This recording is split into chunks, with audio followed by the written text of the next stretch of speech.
Chers téléspectateurs, bonsoir et bienvenue sur le plateau de Congo d'Excellence. Bonsoir à vous, chers téléspectateurs. Bienvenue sur Congo d'Excellence, l'émission qui a la volonté de vous rendre meilleur. Vous rendre meilleur, mesdames et messieurs, pour vous donner une vie meilleure. Nous vous l'avons dit, nous vous le répétons et nous vous le répéterons encore. Congo d'Excellence veut vous armer des valeurs, des bonnes valeurs qui feront de vous, demain, les artisans de nouvelles performances nationales et de l'émergence de la République démocratique du Congo aux horizons de 2030. Je vous rappelle que ces valeurs sont au centre des secrets et des clés de la réussite. Et croyez-nous, chers téléspectateurs, nous allons une à une vous les faire découvrir. Nous sommes donc là encore, à nouveau. Nous prenons d'ailleurs l'habitude de le faire avec vous pour un nouveau partage d'expérience qui pourra continuer de vous enrichir et surtout de vous éclairer sur la manière dont vous pourrez émerger et avec vous, toute la nation. Et sachez que vous demeurez, chers téléspectateurs, les principaux acteurs de cette émergence. Et Christelle Dibata pour vous servir à nouveau dans ce nouveau numéro de Congo d'Excellence. Merci encore à vous tous d'être toujours aussi nombreux à vous joindre à cet échange. C'est bien Congo d'Excellence, l'émission qui a la volonté de vous rendre meilleur pour vous donner une vie meilleure. Nathalie Faudry pour vous accompagner. Bienvenue, chers téléspectateurs, sur le plateau de Congo d'Excellence. Nous sommes pour ce soir et surtout pour ce numéro, ici même à l'Académie de Beaux-Arts, ce qui vous donne déjà une certaine idée de l'identité de notre invité, celui qui va donc nous guider sur les traces de son expérience et surtout de ses faits marquants. Eh bien, avant de commencer cette belle découverte, je tiens tout d'abord à ce que nous puissions saluer ensemble nos différents intervenants. Bonsoir à vous et bienvenue sur le plateau de Congo d'Excellence. Bonsoir à tous et n'oublions pas bien entendu de saluer notre public fidèle. Bonjour à tous. Comment vous allez aujourd'hui, ça va ? Ok. Eh bien voilà, nous n'allons plus vous faire attendre, nous allons recevoir notre invité. Vous l'avez bien compris, il s'agit d'un maître, mais pas n'importe lequel. Suivez cet élément.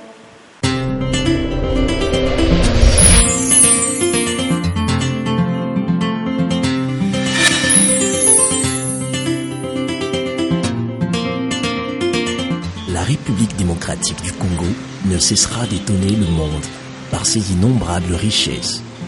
Au-delà de son sous-sol qui fait la convoitise des nations, sa culture est un domaine encore plus riche qu'on ne le pense.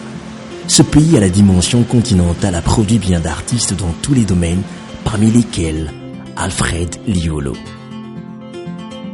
L'histoire de Liolo est celle d'un artiste extraordinaire par la maîtrise de son art, mais qui vit une vie ordinaire. 2 ans avant l'indépendance du Congo belge, le jeune Liolo arrive à l'Académie des Beaux-Arts, alors Saint-Luc.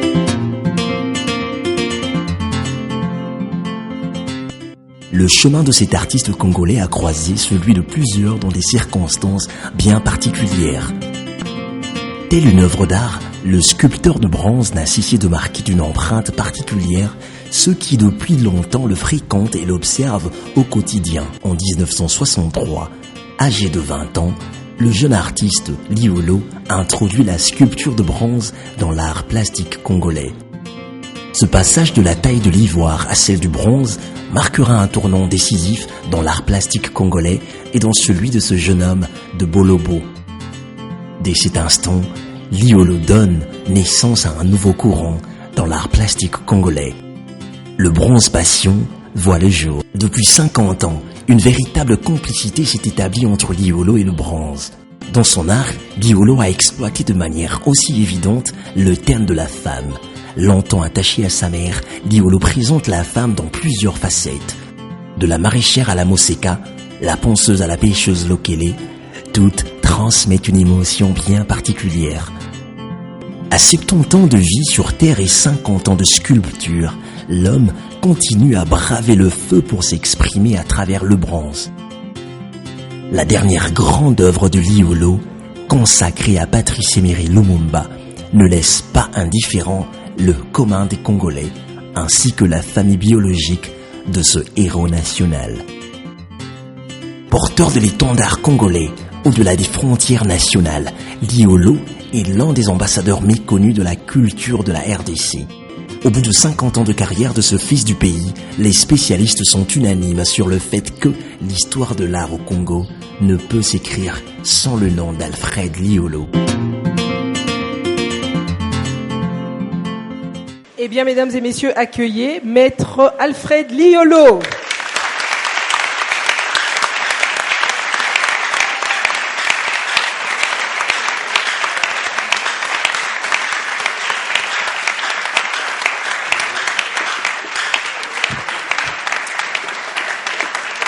Eh bien, Maître Alfred Liolo, bonsoir et soyez encore le bienvenu sur le plateau de Congo d'Excellence. Bonsoir, bonsoir. Bonsoir maître, j'ai envie de dire merci d'avoir répondu à notre invitation et d'une certaine manière, c'est vous qui nous recevez puisque nous sommes dans votre repère, oserais-je dire.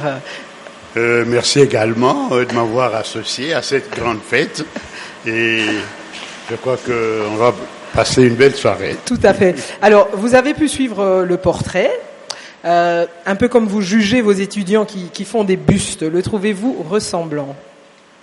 Oui, c'est ça. C'est ça. Je crois que vous avez fait le bon choix et ce que vous venez de présenter, c'est bien cela. Merci à vous.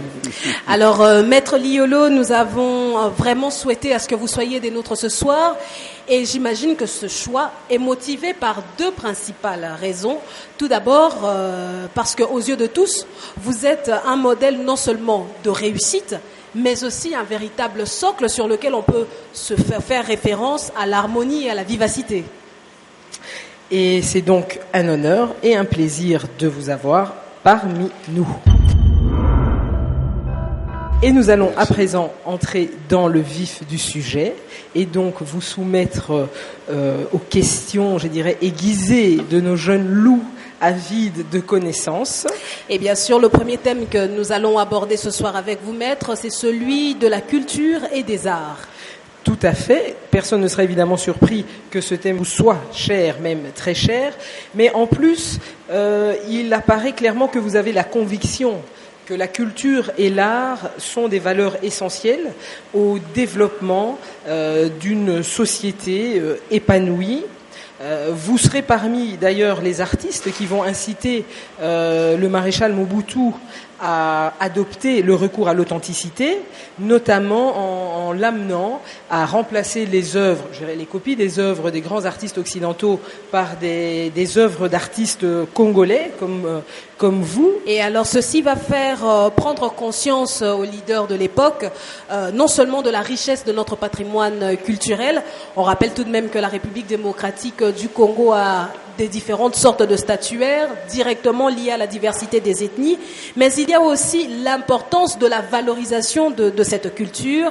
Aussi, le maréchal Mobutu va-t-il se lancer dans une sorte de promotion de la culture locale, non seulement en consommant lui-même des produits réalisés par divers artistes, mais aussi en l'exportant vers les pays étrangers. Et pour cela, il ne va ménager aucun effort. Il va d'ailleurs mettre à disposition son avion personnel pour faire découvrir la culture congolaise, la culture zaïroise de l'époque, lors de la grande exposition au Brésil. Mais Christelle, aujourd'hui, on peut quand même constater que nos institutions sont de plus en plus engagées dans cette démarche donc, de soutenir la culture et l'art. Les jardins de la primature en sont un exemple assez probant.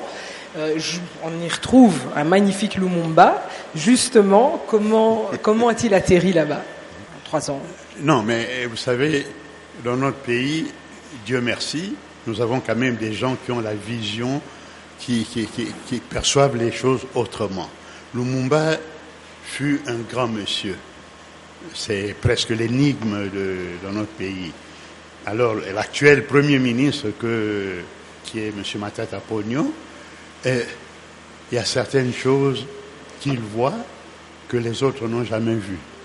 Comme par hasard, j'étais un jour chez moi et j'ai reçu un coup de fil et c'était le Premier ministre qui m'appelait pour le voir et discuter avec lui comment on pouvait aménager ce jardin.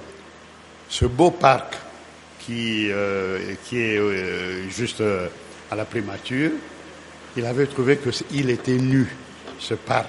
Il n'y avait pas de fleurs, il n'y avait rien, mais il fallait mettre un personnage, disons, emblématique. Et pour notre pays, ce personnage, c'est Lumumba. Évidemment. Donc voilà l'idée noble que le Premier ministre Matata Ponyo a eue pour exprimer d'abord la force, les idées de Lumumba. Eh bien, il fallait les immortaliser. Moi-même, j'étais étonné parce que jusque-là, personne, parmi ceux qui sont venus avant le Premier ministre Matata Ponyo, n'avait pensé à immortaliser ce grand monsieur, ce grand Congolais, c'est ce monsieur qui nous a donné, en quelque sorte, la vie de vivre en tant que révolutionnaire. Si je parle de révolutionnaire, parce que moi-même, j'étais derrière Lumumba et je me battais pour ce qu'il faisait à l'époque. Tout à fait. Et bien voilà, et j'étais tellement étonné, très ému, et j'ai répondu au Premier ministre que j'étais capable de faire ce travail, parce que jusque-là, on nous avait habitués à faire venir ici les Coréens, les Chinois, les Belges, enfin, pour réaliser ce que nous aussi on pouvait réaliser, puisque nous avions fait les mêmes écoles, on était dans les mêmes auditoires, et on a appris à travailler ensemble. Alors nous, artistes congolais, entre autres moi-même, je ne pouvais pas comprendre que dans notre pays, qu'il y ait des œuvres réalisées par des Chinois, parfois qui se moquent de nous, comme si nous, on ne savait pas les faire. Alors j'ai exprimé tous ces avis au Premier ministre, il m'a compris, il m'a demandé de faire un projet, et j'ai fait le projet, et voilà aujourd'hui, le projet est réel, il est là, dans ce beau jardin. J'invite d'ailleurs tous les jeunes qui sont ici, tous les dimanches, le jardin est ouvert au public, d'aller admirer cette merveille qui est l'œuvre de Patrice Emery Lumumba. Je rappelle également que c'est une œuvre maître que vous avez fait de vos propres mains. Je l'ai réalisée de mes propres mains avec évidemment la collaboration de mes étudiants, parce qu'une œuvre de cette importance-là, seule, on ne peut pas la réussir, il faut quand même faire appel aux jeunes. Voilà. Non, il y a des jeunes ici, je ne veux pas citer les noms pour ne pas créer la jalousie entre les jeunes, mais ils étaient là, ils ont travaillé avec moi pendant 6 mois et on a réalisé cette œuvre, et aujourd'hui c'est une fierté, non seulement pour moi, mais pour l'Académie des Beaux-Arts qui est notre institution, notre alma mater. C'est ici que j'ai touché à l'argile, c'est ici que j'ai appris à dessiner, et c'est ce que j'invite aussi les étudiants de faire la même chose pour que eux demain aussi puissent immortaliser ceux qui sont là aujourd'hui. Voilà. Merci. Nous passons tout de suite à la série de questions-réponses. Nathalie Faudery, et nous allons commencer en premier avec celle de Marcus. Bonjour Maître Liolo. Bonsoir. Je reprends au nom de Marcus Kazadi. Je suis licencié ici à l'Académie de Beaux-Arts en communication visuelle. Et présentement, je suis graphiste designer dans une société de communication. Ma question est plus une question de curiosité. Je voulais juste savoir pourquoi vous considérez la culture et l'art comme important dans la construction d'une identité nationale forte et épanouissante. Bon, écoutez, je crois que vous avez déjà défini la culture et art avant même que je le dise. Félicitations, parce que merci. Merci, prof. Ça démontre que vous aimez la culture, puisque la culture, c'est la base de tout. Un pays ne peut pas se développer sans culture. Et un pays sans culture, c'est un pays qui n'a pas de repères. Or, nous, ici, dans notre pays, nous avons vraiment les repères qu'il faut. Déjà, à partir de nos traditions, et nous avons eu des ethnies, d'ailleurs, dans chacun de nos villages, vous ne trouverez pas une case sans un motif. Sans la culture, personne ne peut avancer. La culture, c'est la base de notre développement. La culture, c'est un peu le tout. Comme dans mes œuvres, j'ai toujours réalisé les femmes, on me demande pourquoi la femme. Mais la femme, c'est le début et la fin d'une vie. Et la culture, c'est la même chose. Un pays sans culture, c'est un pays sans repères. Or, un grand pays comme le nôtre, la RDC, mais c'est un grand pays, un continent. Et dans chacune de nos régions, vous avez pas mal de belles choses. Si vous allez chez les Kuba, et les Yaka, les Teke, les Chokwe, mais la première chose qui vous frappe, c'est de voir la décoration. Comment ils ont décoré les cases, comment ils font, comment ils s'habillent, tout ça. Mais c'est ça déjà la culture. Tout ça, ça englobe les arts, tout ce que vous voulez. Mais parler aujourd'hui de la culture dans son ensemble, ça demande tout un cours. Alors, pour ne pas passer beaucoup de temps là-dessus, je crois que les quelques éléments que je viens de vous énumérer là, c'est ça qui font le fondement même de notre vie. Et c'est le moteur même du développement. Parce que au début, nos ancêtres n'avaient pas la notion telle que nous la présentons aujourd'hui.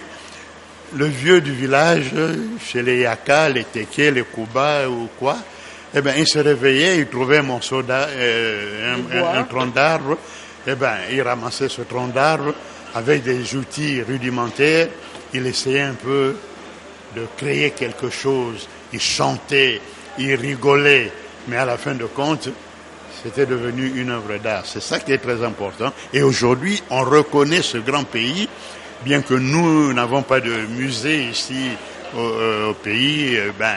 Ailleurs, quand on va dans les musées, j'ai visité tous les grands musées du monde, mais la place de l'art congolais est extraordinaire. Tout à fait. Donc, voilà. Sans vous couper, par exemple, j'avais été très marqué en visitant le Metropolitan Museum de New York, qui est un superbe, un des plus beaux musées du monde. Et donc, dans la section art primitif où l'Afrique occupait déjà 2/3 de l'espace, on voit les œuvres du Congo occupaient plus de 50% de toutes les œuvres présentes. Et ça, c'était quand même assez incroyable. Même si vous allez en Belgique, qui est le pays qui nous a colonisés, vous trouverez là-bas le musée de Tervuren, qui en somme est notre musée. Mais malheureusement, avec les accords qu'on a conclus juste après l'indépendance, on a abandonné ce musée aux mains de la Belgique.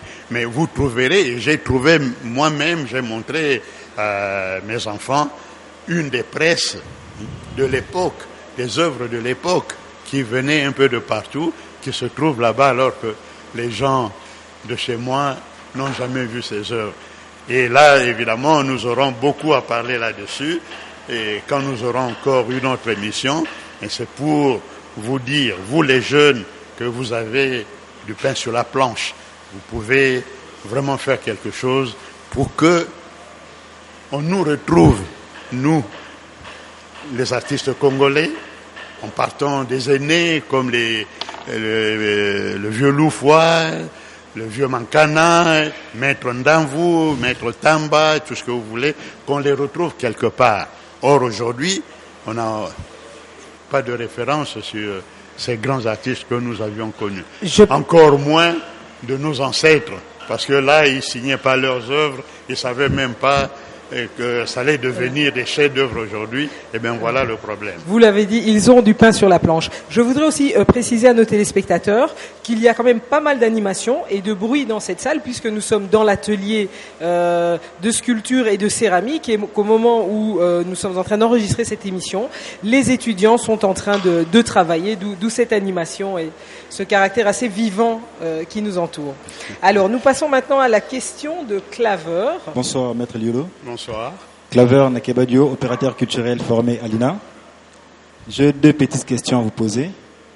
La première est de savoir quel rôle doit jouer l'État dans le développement national de la culture.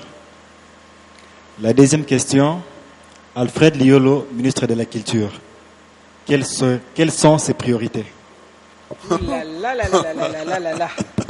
J'ai pas la prétention, pour la deuxième question, vous avais dit que ce serait j'ai pas la prétention de devenir ministre de la Culture, mais je peux toujours aider à donner mes conseils. Mais vous voyez, je suis plus un jeune de 30 ans ou 35 ans pour me battre et devenir ministre de la Culture. Peut-être que lui veut le devenir et il veut vos conseils. Oui, vous, mais moi en tout cas, je crois pas. Mais la première question, je crois que c'est une question qui est très importante. L'État doit jouer un grand rôle dans le développement culturel de notre pays. Parce que notre pays, comme je venais de vous le dire, c'est un pays très riche. Et la richesse, c'est pas seulement le produit du sol et du sous-sol. Mais la richesse, c'est vous-même qui êtes là devant aussi. Vous constituez déjà une grande richesse. Il faut absolument que ce grand pays ait des musées, des galeries, entraîner tous les jeunes gens, vous-même, vos enfants que vous aurez certainement bientôt, et les vieux que nous sommes, qu'on nous retrouve au moins dans ces musées. Sans le musée, on peut pas penser à un développement culturel de notre pays. Parce que aujourd'hui, je vous ai parlé tantôt d'un grand peintre que nous avions eu ici à l'Académie des Beaux-Arts, qui s'appelait Ndamvu, Maître Ndamvu, un grand des grands.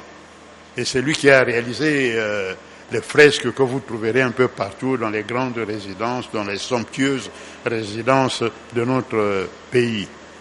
Mais il est mort, mais aujourd'hui, il n'y a aucune référence. On ne sait même pas qui était Ndamvu. Vous-même qui êtes là, je ne sais pas, vous êtes dans la communication, je ne sais pas si vous savez qui était Ndamvu. Vous le connaissez ? Donc, Je connais des noms. bon, voilà. Donc, ça, c'est une priorité aussi parmi tant d'autres. Nous avons beaucoup de choses à faire, mais sur le plan culturel, et pour immortaliser ce que nous réalisons, il nous faut absolument des musées, des galeries, il faut des expositions. Il y a beaucoup de choses à faire. La recherche aussi, je pense. Hein. Oui, la recherche, ça c'est tout à fait normal. Et vous qui êtes dans la communication, vous devez faire aussi un effort pour rechercher, retrouver les traces de Maître Liolo, par exemple, les traces de Tambandebe, les traces de Maître Ndamvu, ainsi de suite, ainsi de suite. Alors ça, c'est déjà un travail très important pour le développement. On n'a pas répondu à la deuxième partie, les priorités en tant que ministre. D'être à spécifier qu'il ne L'éducation, serait pas... c'est ça. Et on en parle après. Il n'est plus dans la course, Mais je ni l'ai dans dit, l'attente. Je l'ai dit, L'éducation. en tant que ministre, Oui. s'il m'était donné de devenir ministre, eh bien, ma première préoccupation, c'était l'éducation, l'encadrement des jeunes, des enfants d'abord, dès le bas âge, dès qu'ils commencent à fréquenter l'école maternelle, eh bien, c'est là que tout devait partir. Pour moi, c'est ça. Le reste, c'est rien. Mais quand on a déjà cette éducation de base, la formation, quand on est avec ses parents, on sait au moins dire bonjour aux parents, bonjour à tout le monde. On sait aussi comment faire son lit et comment brosser les dents. Ça, ce sont les éléments moteurs pour le développement de notre pays. La parole est accordée à Kai pour sa question. Bonsoir, Maître Liolo. Vous avez devant Kai Ngoyi, l'étudiant de l'Académie des Beaux-Arts en deuxième graduat communication visuelle. Ma question est la suivante. Que peuvent et que doivent faire les jeunes pour le soutien du développement culturel national? Bon, moi je crois que la chose n'est pas aussi compliquée que cela. L'étudiant doit penser toujours à l'excellence. Tout ce qu'il fait, il doit voir que je dois arriver. C'est tout comme nous. Nous avions ici des frères des écoles chrétiennes et on voulait devenir comme eux. En les regardant dessiner, en les regardant tailler le bois, en les regardant faire des croquis d'architecture, eh bien nous aussi on avait cette volonté. Pourquoi lui, pourquoi pas moi? Et c'est cet effort-là que chacun de nous, chacun de vous doit faire. Parce que le plus souvent, vous vous limitez à des choses inutiles. Quand j'entre ici le matin, ou quand je quitte les ateliers le soir, eh bien, celui-là a son poste radio, l'autre a un DVD, et c'est la cacophonie. Or, vous venez ici, c'est un sanctuaire où on doit apprendre à emmagasiner beaucoup de choses, à suivre le professeur, parce que le professeur qui vient, il quitte sa maison, il vient ici pour vous transmettre ses connaissances. Alors vous devez le suivre. Le plus souvent, qu'est-ce que nous voyons? Maintenant, là, je suis très, très content de voir certains de mes étudiants, de nos étudiants, en train de travailler. Ils montent des belles sculptures. C'est parce que on est derrière, on les a obligés de travailler avant la clôture de l'année académique. Mais le plus souvent, vous le faites pas. Vous attendez le dernier mois pour vous battre nuit et jour. Non. C'est déjà dès le départ le jour où vous avez pris la décision de venir étudier ici à l'Académie des Beaux-Arts, c'est à ce moment-là que vous deviez avoir un clic dans la tête. Pourquoi je suis ici à l'Académie des Beaux-Arts? Qu'est-ce que je viens faire? Et est-ce que il faut vous poser autant de questions? Mais si vous les posez pas, c'est difficile. Alors là, pour contribuer au développement du pays dans ce domaine, ça sera un peu triste parce que vous n'allez pas vraiment assimiler les choses. Suivez les conseils des professeurs, restez avec les professeurs, allez voir les professeurs chez eux, posez autant de questions telles que vous le faites maintenant, et je crois que c'est là la clé de la réussite. Je voudrais aussi, je m'excuse d'ajouter quelque chose, c'est vrai qu'il y a les jeunes qui sont artistes, là vous venez de parler pour eux, maintenant les jeunes en général, il y a aussi ce volet, je dirais, où ils peuvent soutenir la culture en consommant un peu plus de culture. Vous prenez certaines séries qu'on peut dire un petit peu débiles, que les gens suivent à la télé, peut-être qu'ils pourraient soutenir, eux, les artistes, en allant au théâtre, en allant voir les expositions, en achetant les œuvres qu'ils ont faites, ce genre de choses-là aussi, je pense, sont importantes, et ça vaut pour l'Occident comme pour le Congo, d'ailleurs. Oui, c'est très important parce que, comme je disais, on n'a pas de musée, on n'a pas de galerie, on n'a pas de music hall, on n'a rien. On n'a même pas un endroit où on peut aller suivre une belle pièce de théâtre réalisée par Yokali Moudaba. Et pourtant, c'est un des grands. Mais où voir ce qu'il produit? C'est ça le problème. Et à la télévision, tout ce que nous voyons, ce sont des trucs, enfin, je ne veux pas qualifier ça, c'est pas du théâtre. C'est du n'importe quoi, on dit. C'est vraiment de n'importe quoi. Je crois que vous devez faire un effort, même si vous n'êtes pas dans le théâtre, mais vous devez faire un effort, produire quelque chose pour éduquer la masse, mais pas avec ces sketchs où on sent que la bagarre ou bien quelqu'un a pris ma femme et des trucs comme ça. Non. Je crois qu'il faut aller au-delà. Eh bien, en tout cas, pour ceux qui viennent de prendre cette émission en cours, vous êtes sur Congo d'Excellence et nous sommes en compagnie de Maître Alfred Liolo. Alors, Maître Alfred Liolo, on ne cessera pas de vous remercier d'abord de votre disponibilité et donc on va le mettre à contribution pour passer cette fois au deuxième thème de cette émission.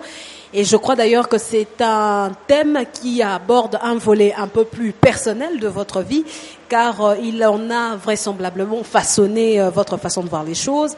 Vous avez fait preuve dès votre plus jeune âge d'une ouverture d'esprit, je peux dire l'ouverture culturelle.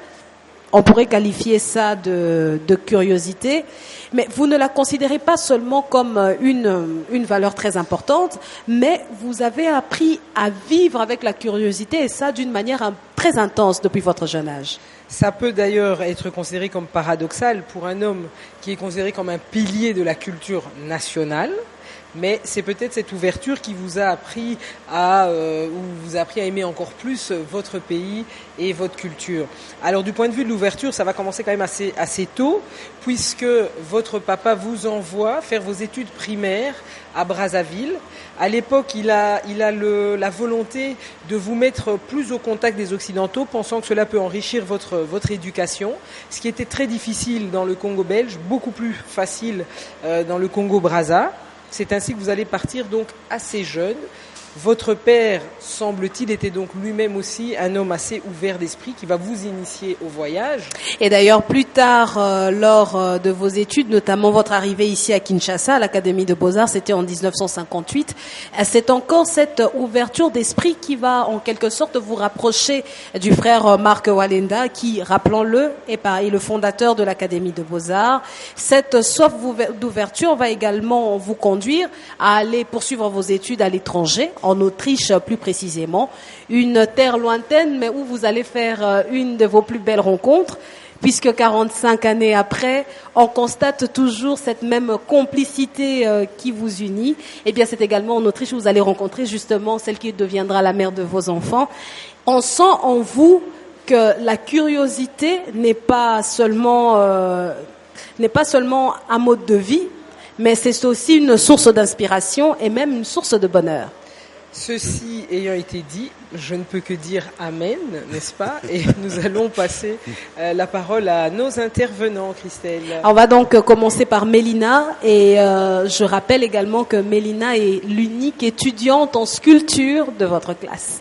Enfin, de cette génération. De cette génération, bien sûr. Parce qu'il y en a eu énormément, oui. Heureusement. Bonsoir Maître Liolo. Bonsoir. Moi c'est Mélina Kalunga, étudiante en jeu de sculpture à l'Académie des Beaux-Arts. Félicitations d'abord parce que vous avez choisi un métier qui Allez, tout le monde pour Mélina. Merci. Un métier très difficile d'ailleurs, vous le savez, vous voyez comment Oui, vos collègues se battent là nuit et jour.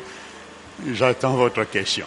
Maître, ne trouvez-vous pas que l'ouverture sur le monde présente les risques de pervertir nos valeurs traditionnelles?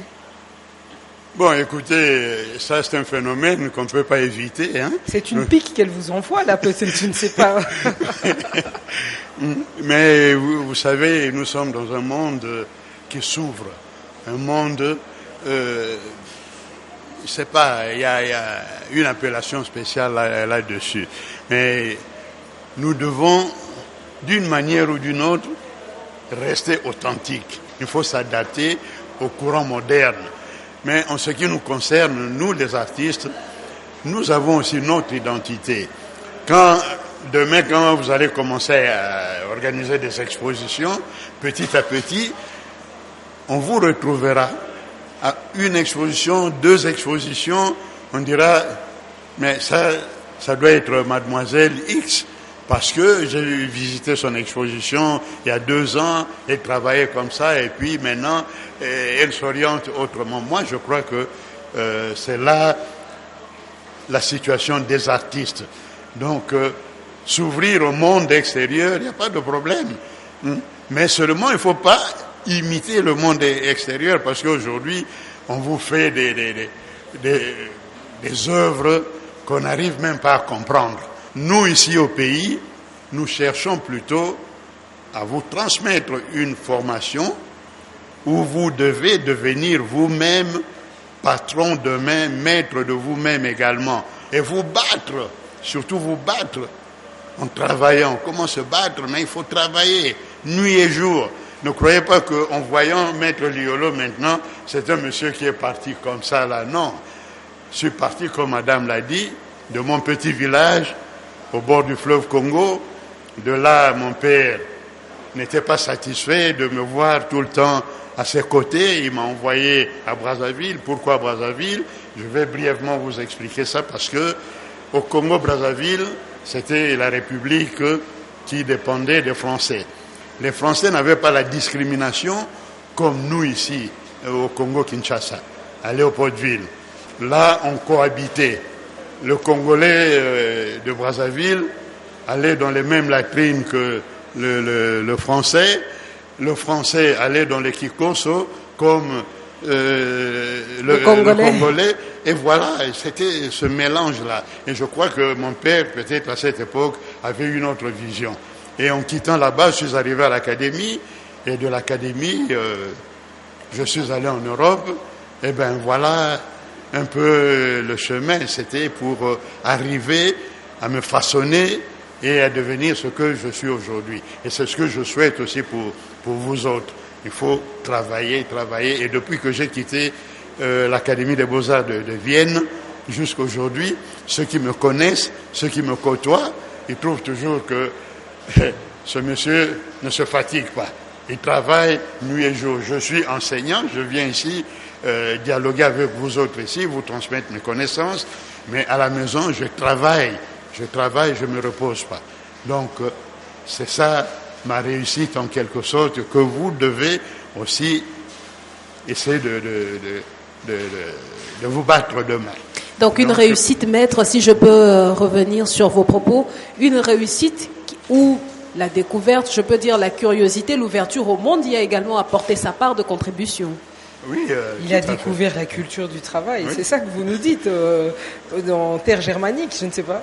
Oui, parce que quand j'ai terminé mes études ici à l'Académie des Beaux-Arts, j'étais tout malheureux. Et brièvement, je vous raconte l'histoire. J'étais tout malheureux parce que C'était à l'époque où on donnait des bourses d'études aux étudiants congolais. Alors, presque chaque semaine, j'étais obligé, pas obligé, mais j'accompagnais mes amis qui avaient attrapé une bourse, soit pour faire la médecine, la technique, l'agriculture, tout ce que vous voulez. Et je devais les accompagner à l'aéroport.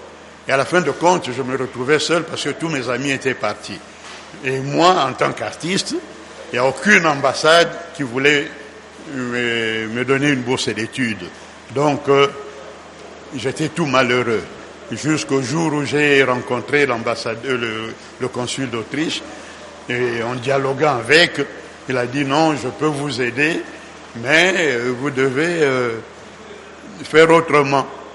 Et comme par hasard, le gouvernement autrichien, puisque notre héros national, Lumumba, était de passage en Autriche, alors on lui avait promis des bourses d'études.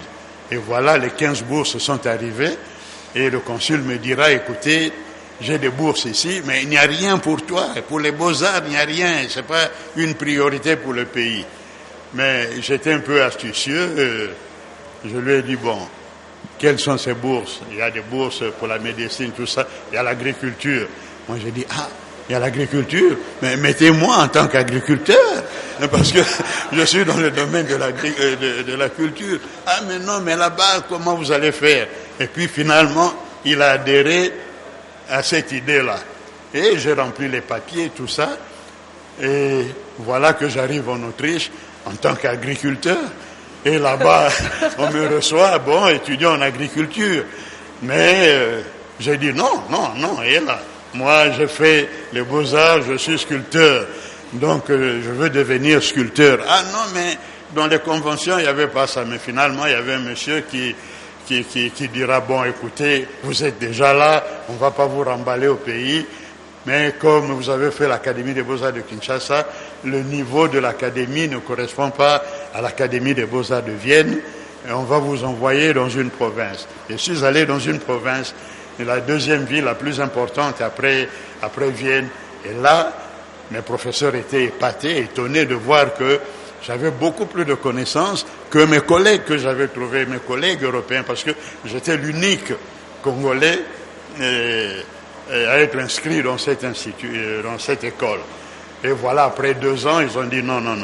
Monsieur, il a des talents, tout ça, il faut qu'il aille continuer à Vienne.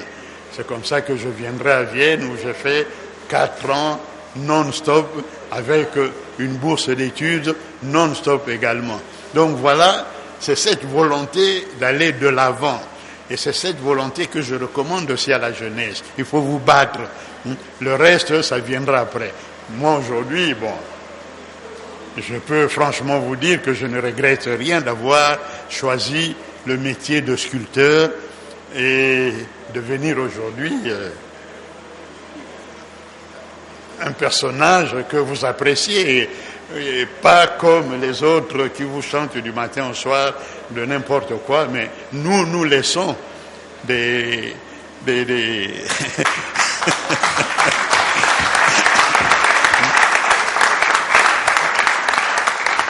Donc nous laissons des symboles qui vont jamais s'effacer.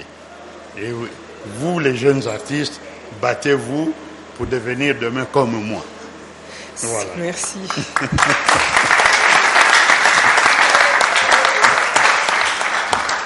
Un véritable leçon de courage, Nathalie, de persévérance, de patience, mais surtout et avant tout, la quête de l'excellence et surtout le travail. Par-dessus tout à fait. Eh bien donc, nous allons passer maintenant à la question de Larissa. Bonsoir, Maître Eliolo. Bonsoir. Je réponds au nom de Larissa Mbavou.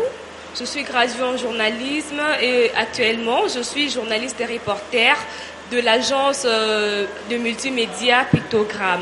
Que vous a apporté votre mariage avec une femme de culture totalement différente et que peut nous apporter l'ouverture sur le reste du monde? Bon, ne croyez pas, ma chère étudiante, que en se mariant avec une femme étrangère et que le bonheur est là. C'est pas vrai. Le bonheur n'est pas là.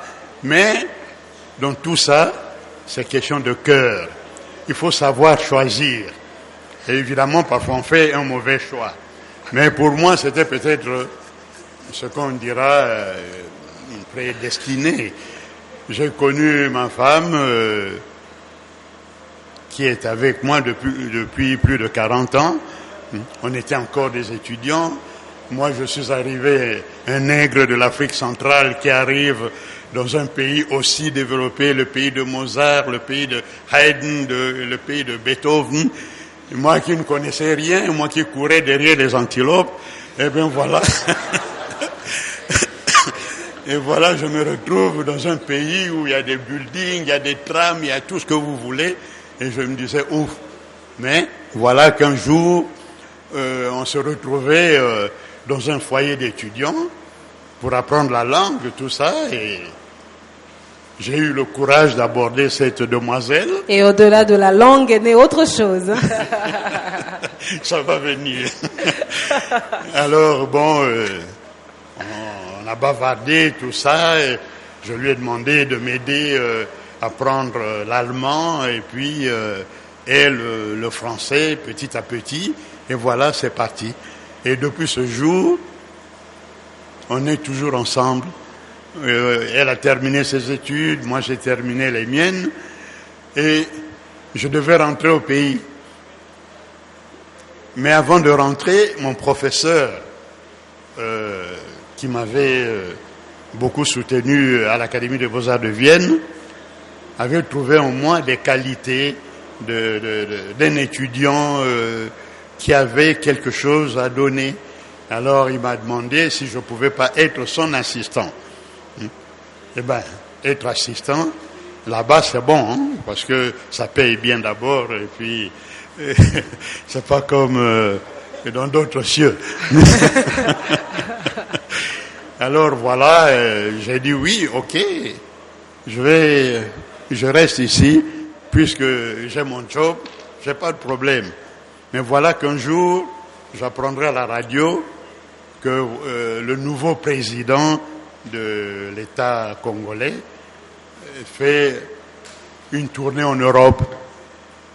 Alors comme j'étais presque le seul étudiant congolais à Vienne, parce que les autres avaient fui, tous ceux qui voulaient faire la médecine, la technique, ils ont abandonné. Ah, là. Ah oui, apparemment, hein, on découvre là.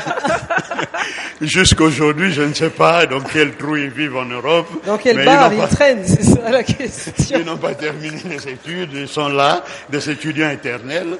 Oui. Bon, moi j'ai réussi quand même. Alors donc, pour revenir à nos moutons, je me suis dit, bon, je suis presque l'unique étudiant, je m'improvise président des étudiants congolais en Autriche. Alors j'ai pris mon train, je suis allé jusqu'en Allemagne, à Tegernsee, et là j'ai trouvé beaucoup d'étudiants qui sont venus de partout, de l'Allemagne, de la Suisse, de la Belgique. Tout le monde voulait voir ce président. Et qui était ce président? C'était le président Mobutu. Mais avant d'en arriver là, on avait un problème, puisque j'ai fait les Beaux-Arts, et les amis que j'ai trouvés là-bas, les Marocains, c'est pas moi, toutes sortes d'Africains là, ils me disaient, ah mais toi qu'est-ce que tu fais ici? Je fais les Beaux-Arts. Les Beaux-Arts? Ah, toi tu quittes l'Afrique pour venir faire les Beaux-Arts ici, mais quelle branche des Beaux-Arts? Je dis, je fais la sculpture. Oh, mais chez nous en Afrique, on n'apprend jamais à faire les bikeko, tout ça, et c'est automatique. Et toi tu quittes le pays vraiment pour venir apprendre ces bikeko ici. Je dis, ah, moi j'aime ça. Et quand nous sommes arrivés devant le président Mobutu qui était là, et il y avait une table ronde, et il commençait à poser la question à chacun de nous, monsieur, qu'est-ce que vous faites ici en Europe? Oh, je suis étudiant en médecine. Félicitations. Et vous? Ah, je suis technicien, je serai ingénieur en ceci, en cela. Félicitations. Et vous? Ah, bon. Quand ce fut mon tour, j'étais tellement gêné, je me suis dit, mais qu'est-ce que je vais dire? Puisque les amis déjà se moquent de moi parce que je fais les bikeko. Et lui qui est le président de la République, qu'est-ce qu'il va dire? Il va se moquer également de moi. Bon, j'ai pris mon courage entre les deux mains.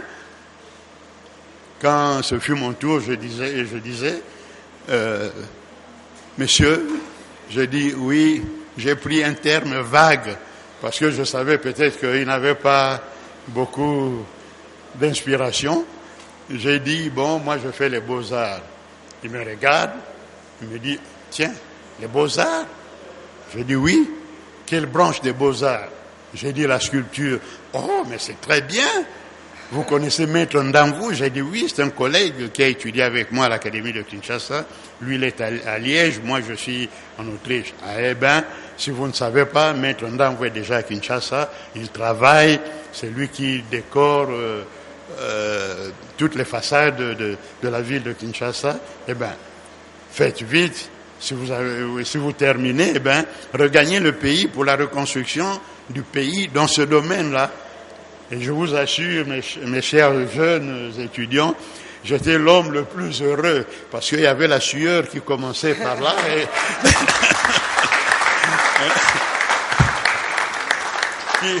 qui se déversait jusqu'aux chaussettes. Alors, je me suis dit, mais donc, je suis quand même un homme important et heureux. Et je vous assure, en quittant cette rencontre, il y avait même des amis qui me disaient, ah, Liolo, tu nous as damé les pions. Mais comment? De nous tous, il n'a rien dit et vous, il a eu au moins 2 minutes de conversation. Mais c'est quoi ça? Alors vous êtes l'homme dont on parlera. Ce sont mes amis qui se moquaient de moi. Et alors, ce sont eux qui diront alors, vous êtes l'homme dont on parlera. Et voilà, Dieu aidant, aujourd'hui, je suis devant vous. Je crois que je constitue peut-être un petit modèle que vous allez suivre. Et en ce qui concerne mon épouse, à mon retour, je suis allé la voir parce qu'elle était à l'internat. Je dis, écoutez, j'ai vu ce nouveau président et voici ce qu'il m'a dit. Que si vous terminez vos études, eh ben, vous rentrez, venez travailler et le pays a besoin de tout le monde.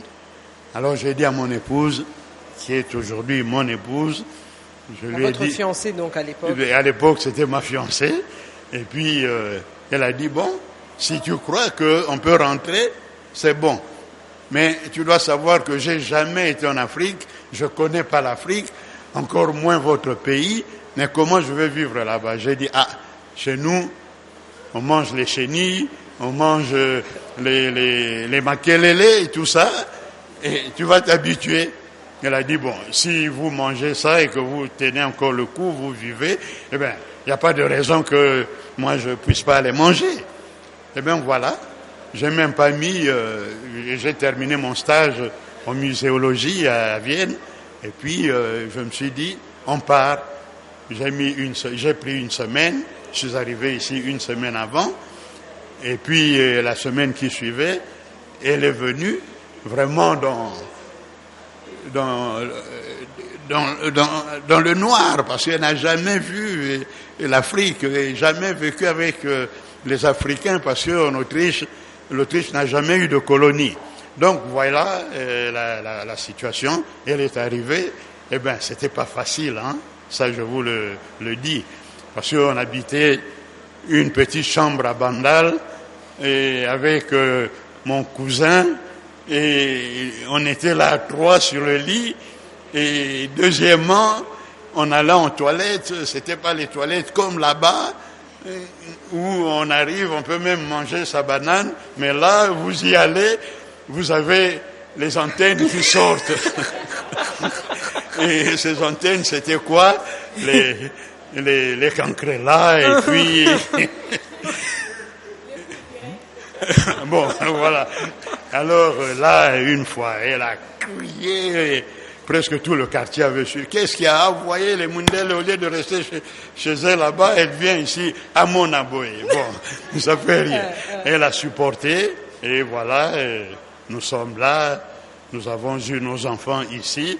Mes enfants ne sont pas nés en Europe, ils sont nés ici, aux cliniques Ngaliema, et voilà, justement pour tout ce travail, cet amour, cette amitié, nous a amenés jusqu'à aujourd'hui. Et moi, pour faire mon travail, j'ai parfois besoin d'elle pour des conseils. Elle n'a pas fait les mêmes études que moi, mais elle m'aide. Et c'est ce que je demande à vous autres. Si vous allez vous marier demain, il faudra être aussi l'assistante et la conseillère de votre futur mari. Donc voilà, c'est comme ça ma réussite. C'est pas parce que je me suis marié avec une blanche, je pouvais avoir aussi une congolaise avec un esprit d'ouverture extraordinaire. Donc c'est pas la couleur qui fait la réussite, mais la réussite c'est d'abord vous-même. Parce que même les gens aujourd'hui disent « Ah, j'étais l'homme de Mobutu ». C'est pas du tout vrai. Moi, c'est parce que j'ai réalisé des œuvres qui lui il avait beaucoup d'appréciation sur ses œuvres et il a acheté. Il était un grand mécène, ça je le dis. C'est tout comme aujourd'hui, nous avons des grands mécènes. Je ne veux pas citer de nom, mais je prendrai un seul exemple. Monsieur Matata Pogno, c'est un grand mécène. À mon avis, nous apprenons à le découvrir. C'est pas un monsieur qui a des châteaux en Europe, qui a vécu en Inde ou quoi, mais il a vécu ici au pays. Mais il a cette ouverture d'esprit que j'encourage. Je crois que vous pouvez, vous les artistes, au moins applaudir, parce que maintenant nous réalisons...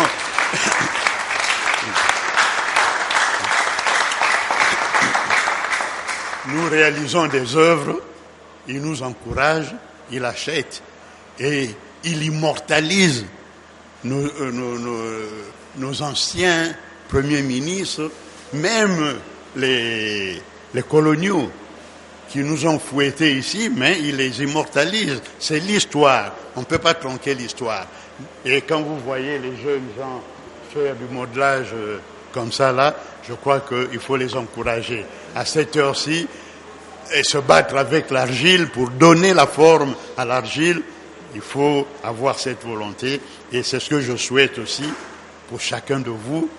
Prenez vos études au sérieux, parce que le plus souvent on entend « Ah, on n'a plus de modèles, ce pays n'a plus de modèles ». Non, les modèles sont là. L'académie ici, c'est une vieille institution parmi les institutions d'enseignement artistique dont en Afrique centrale et en Afrique australe. Nous avons de très bons professeurs ici. Les professeurs qui vous donnent cours, les professeurs qui sont avec vous, sont des personnes bien formées. Mais le vrai problème, c'est quoi? Mais excusez-moi, vous-même, vous êtes parti. Alors vous lui dites qu'elle ne doit pas partir, mais elle a aussi, elle a envie de découvrir. Pourquoi seulement vous? Oui, mais moi, je me suis battu pour aller. Ça vous a fait du bien quand même, non? Je me suis battu pour aller. Mais à l'époque, là où nous sommes, il n'y avait qu'un seul professeur noir. C'est le professeur Bamba Ndombasi. Oui. Il a étudié ici, c'est un céramiste. Il a fait vraiment du bon travail. Mais il est quand même allé faire un stage à l'époque parce qu'il y avait ces possibilités. Mais aujourd'hui, tout ce qui nous manque ici, ce ne sont pas les professeurs, ce sont les équipements. Nous n'avons pas d'équipement. Or, nous, à notre époque, ici, on ne pouvait même pas organiser un podium comme celui-ci parce qu'il y avait des équipements partout. Mais depuis l'indépendance, à une époque donnée, on a négligé l'enseignement sous toutes ses formes. Donc ce qui fait que nous vous donnons pratiquement des cours théoriques sans la pratique, sans la recherche. Or, une institution comme la nôtre ici, si on ne fait pas de recherche dans le domaine qui est le nôtre, eh bien c'est difficile d'évoluer. C'est pourquoi j'insiste à ce que le gouvernement fasse un effort et que le gouvernement investisse dans l'enseignement, dans la formation des jeunes, dans l'éducation des jeunes. Je vais vous donner un seul exemple. À côté, nous avions ce qu'on appelait à l'époque l'école professionnelle. Et tous les gens formés dans ce domaine-là, l'électricité, la maçonnerie, sortaient de cette école. C'était la meilleure école ici en Afrique. Il y avait l'école technique Et dans cette école technique, il y avait des jeunes blancs, des Africains qui venaient ici. Mais allez voir dans quel état se trouvent ces écoles. Tout ça, c'est parce que les autorités qui sont passées avant, ils n'ont rien fait pour votre formation. C'est ça le problème. Et c'est ça la lutte. C'est ça la bagarre que vous devez mener, que nous devons mener ensemble pour qu'il y ait un budget conséquent pour la formation des jeunes, pour réaliser les écoles professionnelles. Tout le monde ne doit pas aller au campus, tout le monde ne doit pas être universitaire, sortir avec un diplôme d'économie, et puis après, on le voit taximène. Alors là, ça joue... Et je tiens également à renchérir que c'est aussi dans cette optique-là que l'INPP a été récemment réhabilité et surtout renforcé, a vu ses capacités être renforcées pour essayer d'absorber justement cette demande croissante de la jeunesse. Et je rappelle également que la République démocratique du Congo, plus de la moitié de la population a moins de 20 ans. Donc ça reste un problème très récurrent. Et surtout un problème qui est très préoccupant parce qu'on pense aussi à cette jeunesse qui demain devra prendre le relais de ceux qui sont là aujourd'hui. Et avant de terminer cette émission, Maître Liolo, il y a quand même un aspect de votre vie que nous avons particulièrement tenu à soulever. Il s'agit de votre engagement, du sens de l'engagement que vous avez, dont vous avez su dégager. Vous avez vu Lumumba, vous avez entendu Lumumba, vous avez vécu et ressenti Lumumba. Alors, pour ceux qui ne le savent pas, mais vous aviez tôt fait partie de ces jeunes gens dynamiques qui allaient au-devant des meetings du héros national à l'époque et qui galvanisaient les foules parce que eux-mêmes, ils étaient comme transis par l'enthousiasme, mais surtout par l'espoir que représentait cette époque-là, c'est-à-dire l'accession à l'indépendance. Tout à fait. Alors, quant à savoir si vous aimiez Lumumba parce que vous étiez patriote et que donc son discours vibrait à l'unisson avec vos aspirations, ou alors vous êtes devenu un fervent nationaliste au contact de cet homme d'exception, peu importe, puisque vous êtes patriote, vous êtes profondément attaché à votre pays et vous avez toujours démontré cette détermination à travailler à son développement et à son expansion et son épanouissement. Vous avez fait beaucoup pour ce pays, ça il faudrait le reconnaître. Vous l'avez brillamment représenté à l'extérieur et surtout, vous avez formé sa jeunesse, un parcours absolument exceptionnel, un témoignage qui est porté par tous ceux qui sont passés, autant par vos enseignements qu'à travers vos ateliers, Bronze Passion. Et dans cette œuvre, dans ces travaux, vous êtes encore actif, comme vous l'avez dit. Vous ne connaîtrez peut-être jamais la retraite. Alors, on aurait évidemment souhaité pouvoir vous demander ce que vous avez appris de Lumumba, quelle valeur il incarnait, mais je pense que vous êtes vous-même une émanation, vous êtes une continuation de cette pensée. Donc je pense que nous avons eu tous à travers votre personne déjà un soupçon de Lumumba. Il était un peu présent avec nous. Christelle. Nous passons donc la parole à nos intervenants pour cette dernière série de questions. En premier, Dave. Bonsoir, Maître Liolo. Bonsoir. Je suis Dave Makana, licencié en communication sociale, option marketing et relations publiques à l'Université catholique du Congo. Actuellement, je suis assistant à la coordination d'une agence multimédia de la place. Ma question est celle-ci, Maître. Je voudrais savoir quelles valeurs et quel système de valeurs devons-nous partager pour construire une société épanouie. D'abord, l'honnêteté. Il faut être honnête. Aimer son pays, aimer les institutions de son pays. Et je crois que ça fait partie des valeurs. Et pour mieux réussir, je crois que il n'y a pas 1000 questions à se poser. Suis-je honnête? Je fais ce que je dois faire et je suis utile à ma patrie et ainsi de suite.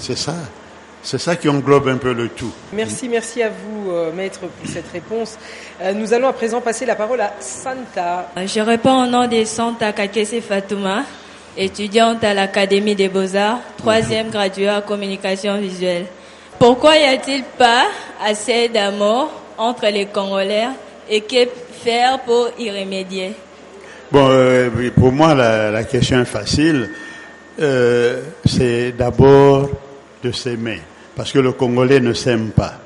Ça, il faut le reconnaître. Il y a beaucoup de Congolais qui n'apprécient pas les autres.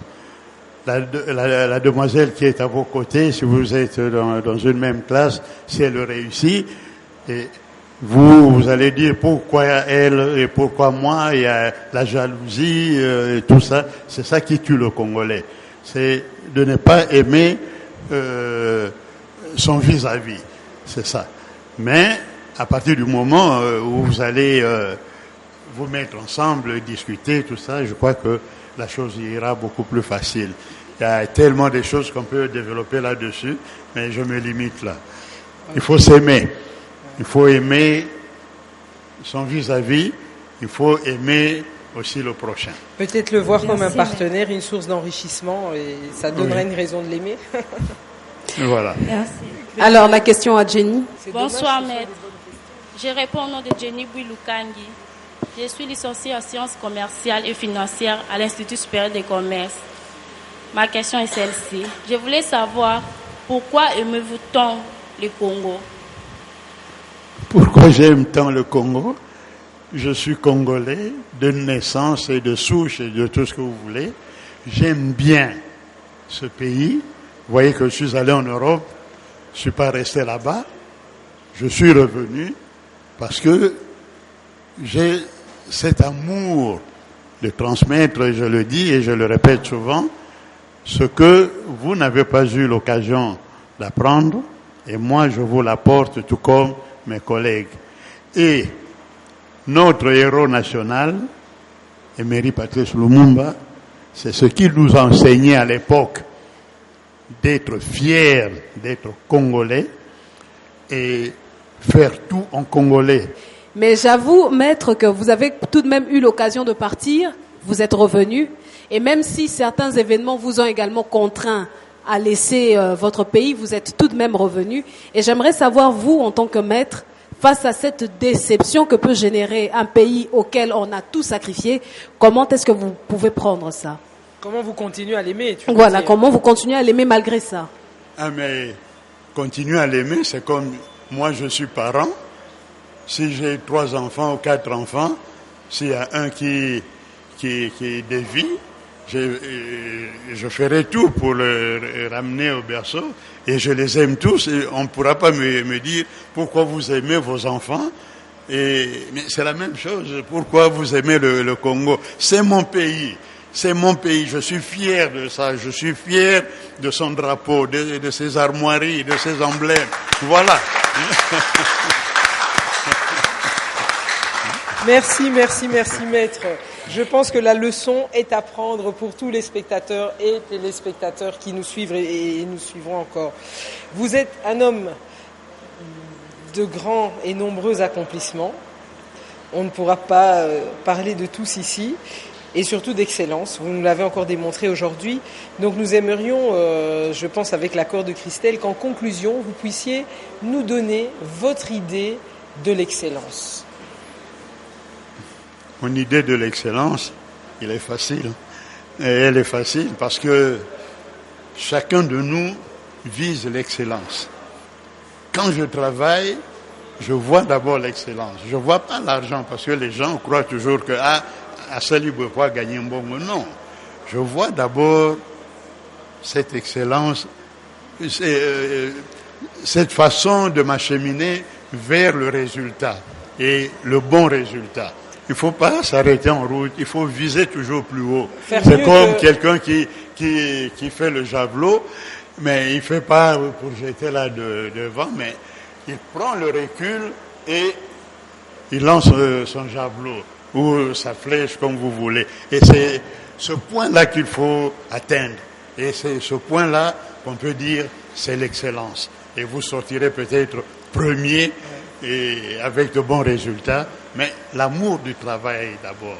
C'est ça qui amène à l'excellence. Et peut-être le regard critique aussi sur la démarche qu'on fait pour peut-être se remettre en question, voir là où on s'est trompé, oui. Pour pouvoir faire mieux, il faut pouvoir se critiquer aussi, je pense. C'est ce que j'ai dit. Ne pas être dans les illusions. Un lanceur de javelot, recule toujours. Oui, tout à fait. Puis, voilà, c'est ce point-là imaginaire qui est là qu'il faut atteindre.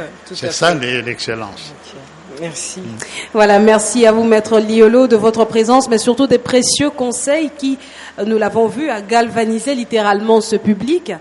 Et un généreux partage qui est à la hauteur de votre généreux parcours. Vous avez beaucoup reçu et il n'est que normal que vous donniez également beaucoup. Et nous tenons également à vous remercier, vous tous, chers téléspectateurs, pour votre patience, mais surtout de votre attention. Et nous adressons également une mention spéciale à tous nos intervenants pour leur riche contribution à ce travail. Et bien sûr, nous ne quitterons pas cette salle sans adresser nos plus chaleureux remerciements à deux de ces femmes qui font partie de votre vie, qui partagent votre vie et qui nous ont également aidés à réaliser cette émission. Il s'agit bien sûr de Madame Frédéric, qui est votre épouse, et de Madame Nyoto Liolo, qui a accepté de faire le déplacement, mais surtout qui a su être une vraie charnière qui nous a conduit à recueillir le maximum d'éléments sur vous. Merci. Et nous allons quand même profiter pour souhaiter un joyeux anniversaire à votre petite fille Camille. Oh, merci. Qui a eu 3 ans. Qui a eu 3 ans voilà, hier. Voilà. Bon anniversaire Camille. Et voilà, j'espère qu'elle nous suivra quand même. Elle peut déjà suivre la leçon, pourquoi certainement, pas. Elle aura l'occasion de suivre. Et avant de terminer aussi, Nathalie, je tiens à souligner un élément important. Nous sommes à l'Académie de Beaux-Arts et nous sommes entourés des étudiants de l'Académie à qui je remercie pour leur patience et surtout pour leur contribution et leur animation. Et un grand merci au DG aussi. Un grand merci évidemment au directeur général qui nous a donc accueillis ici dans ce site qui a vu la genèse, mais aussi la grandeur de Maître Liolo. Et si je peux ajouter un petit mot. Oui, bien sûr. Parce que je suis très fier. J'ai dirigé aussi l'Institut ici. Mais les jeunes filles doivent peut-être accepter que c'est grâce à moi, parce qu'à l'époque, il n'y avait pas, on pouvait pas admettre les filles ici à l'Académie des Beaux-Arts, parce qu'on trouvait que le métier était très dur, une fille devenir sculpteur, une fille devenir céramiste, tout ça. Mais j'avais pesé de tout mon poids avec mon ancien directeur général Bembika, un petit bonjour à lui, et que aujourd'hui, je vous assure que c'est le nombre de filles qui commence à nous impressionner, à nous faire peur même ici à l'Académie des Beaux-Arts. Et je souhaite à toutes ces filles beaucoup de courage et qu'elles ne s'arrêtent pas en route parce que elles ont choisi une carrière qui est très très difficile, très compliquée. Alors continuez, toi, comme disent les Allemands, toi. Donc courage aux jeunes filles, allez-y de l'avant. Le pays a besoin de tout le monde, comme ce qu'on m'avait dit autrefois en Allemagne. Le pays a besoin de tout le monde. Faites un effort, vous arriverez. Ne vous découragez pas en route. Et les garçons, la même chose, parce que je suis très fier de voir que ces jeunes gens, le travail qu'ils sont en train d'abattre est tellement formidable. Alors beaucoup de courage. Surtout, prenez votre métier au sérieux.